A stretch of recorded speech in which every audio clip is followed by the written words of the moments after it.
This is my advent calendar and it's like 12 days. It's gonna be offset because of the posting schedule. Today is December 2nd, so we're gonna open day 1. I'm gonna open every 2 days is kind of what I figured out. So like the 2nd, 4th, the 6th, the 8th, the 12th, or the 8th, the 10th, the 12th, whatever. We're gonna open 1. That's what it looks like inside. Books are always good company if you have the right sort, by Louisa May Alcott. It has like this little opening up here. I don't know why, maybe to put things you get. Day 1 is right here and they're little like drawers. Pulling out day 1. Oh my gosh. Stickers. That's so freaking cute. And the little boxes are so cute too. Just one more chapter. A little cat with coffee and books. And then a little stack of red books. It says like slow burn, enemies to lovers, friends to lovers, things like that. So that is it for the bookshop today.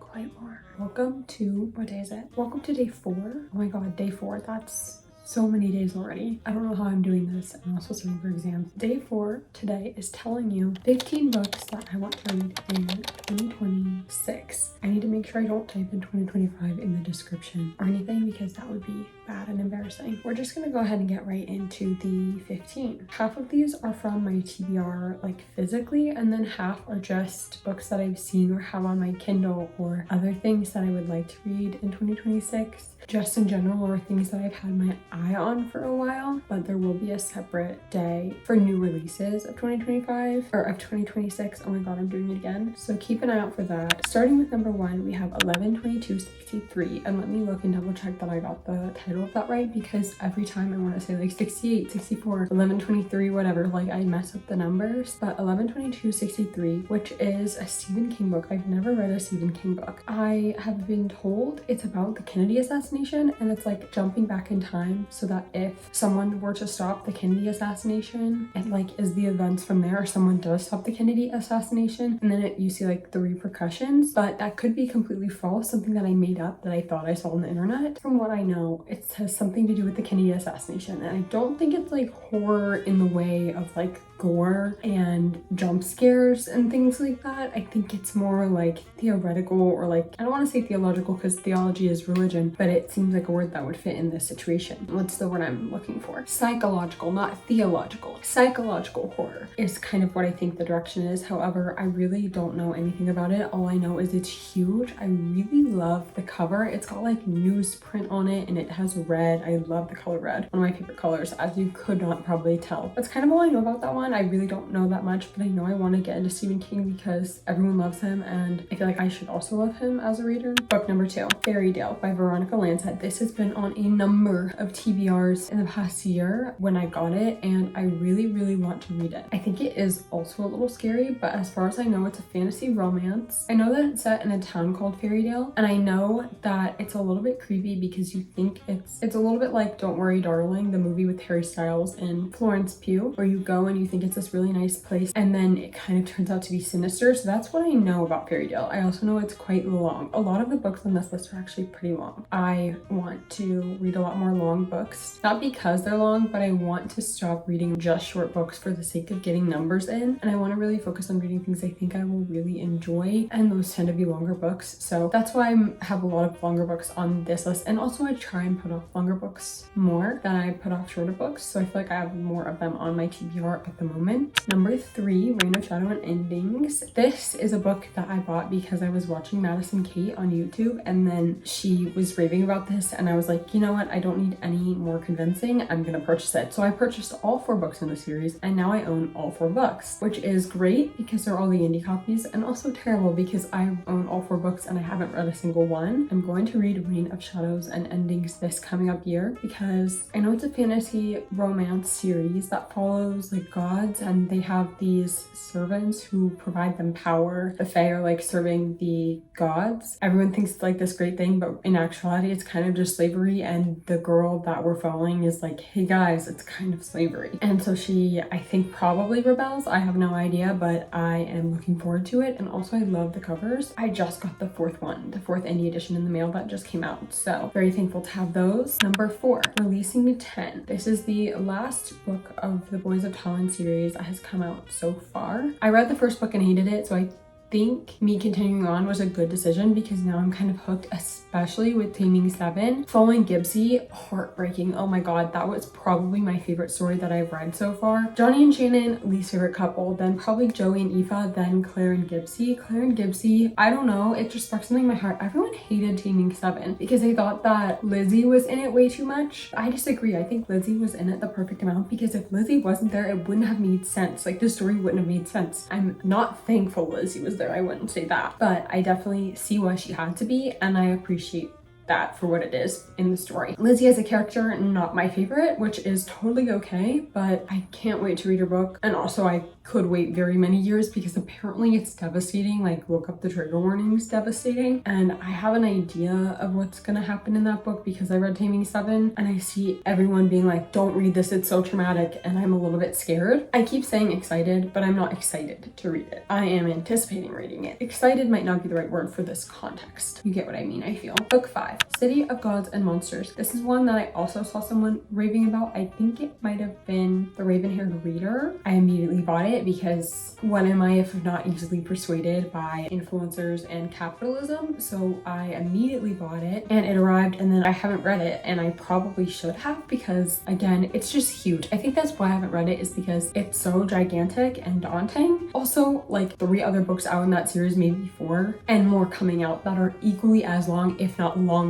than the first book. I know it's urban fantasy. I've liked urban fantasy in the past, but I haven't read a ton of it. Really, Crescent City and like maybe 1 or 2 others are the only urban fantasy I've really got into. And I like Crescent City, so I think I should read something else like it. Apparently it's very similar, but I'm not like super mad about that. Honestly, it might help me brush up on my Crescent City for whenever the hell the next release is. But again, huge, daunting, scary, 1,000 pages. That's a lot of pages. Complete vibe switch. Book number 6, The Woman Destroyed by Simone de Beauvoir. I'm going to Paris next semester. It was originally written in French because Simone de Beauvoir is French, or was French, I think she said. So I want to read the English version while I'm in Paris, and then at the end of my study abroad, I want to read the original French version that I buy there in Paris because I think it will prove to myself how much I've hopefully improved my French by the end of my study abroad experience, but also just be a good, fun exercise in retaining written French and literary French versus like spoken French, which I feel I'll probably use a lot more in this context, but I think it will be a good exercise for me personally, and I've had this book for quite a while. Number 7, On Wings of Blood. On Wings of Blood I recently bought, so it's not as like, oof, you haven't read that yet. I more recently bought this. I love the edition I got. The sprayed edges, gorge. The inside, gorge. Everything about it is gorge. It's like a dragon book, and I love dragons and fantasy books. I'm really hoping to pick that up soon. I don't know anything other than the fact that there's dragons, which is pretty apparent if you look at the cover and if you look at the sprayed edges. That's really all I needed was to be hooked. It's a fantasy romance and it has dragons, and I bought it, and I bought it out of a book cart with my friend when we went to a book fair. It was like a book coffee cart. Like, I'm saying cart like it's a food truck. What else do I have to say? Nothing. So there you go. Number 8, The Wolf and the Woodsman by Ava Reed. This is a book that I also kind of recently bought. I bought it around my birthday in September, I believe, at Trail Ridge Books, which again, one of my favorite bookstores in Raleigh. The edition that I got, oh my god, stunning, sprayed edges, ribbon bookmark. The end pages have art on them that I think when you open the cover, maybe it has a map also. I could be wrong. All of it is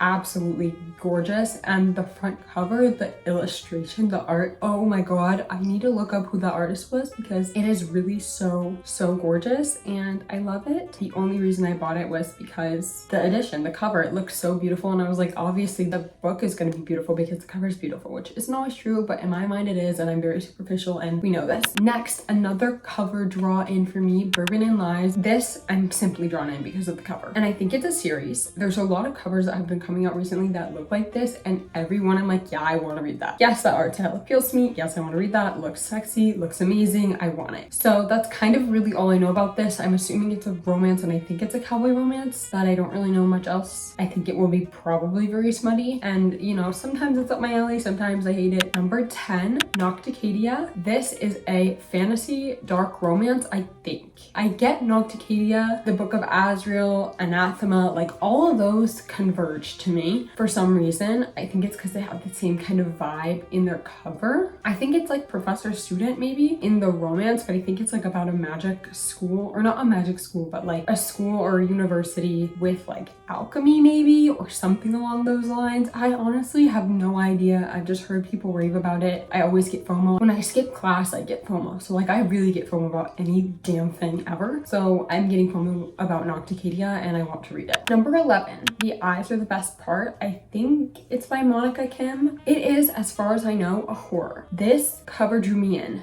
Secondly, I accidentally, and yes, I mean accidentally, bought the audiobook to this. Reagan, how do you accidentally buy an audiobook?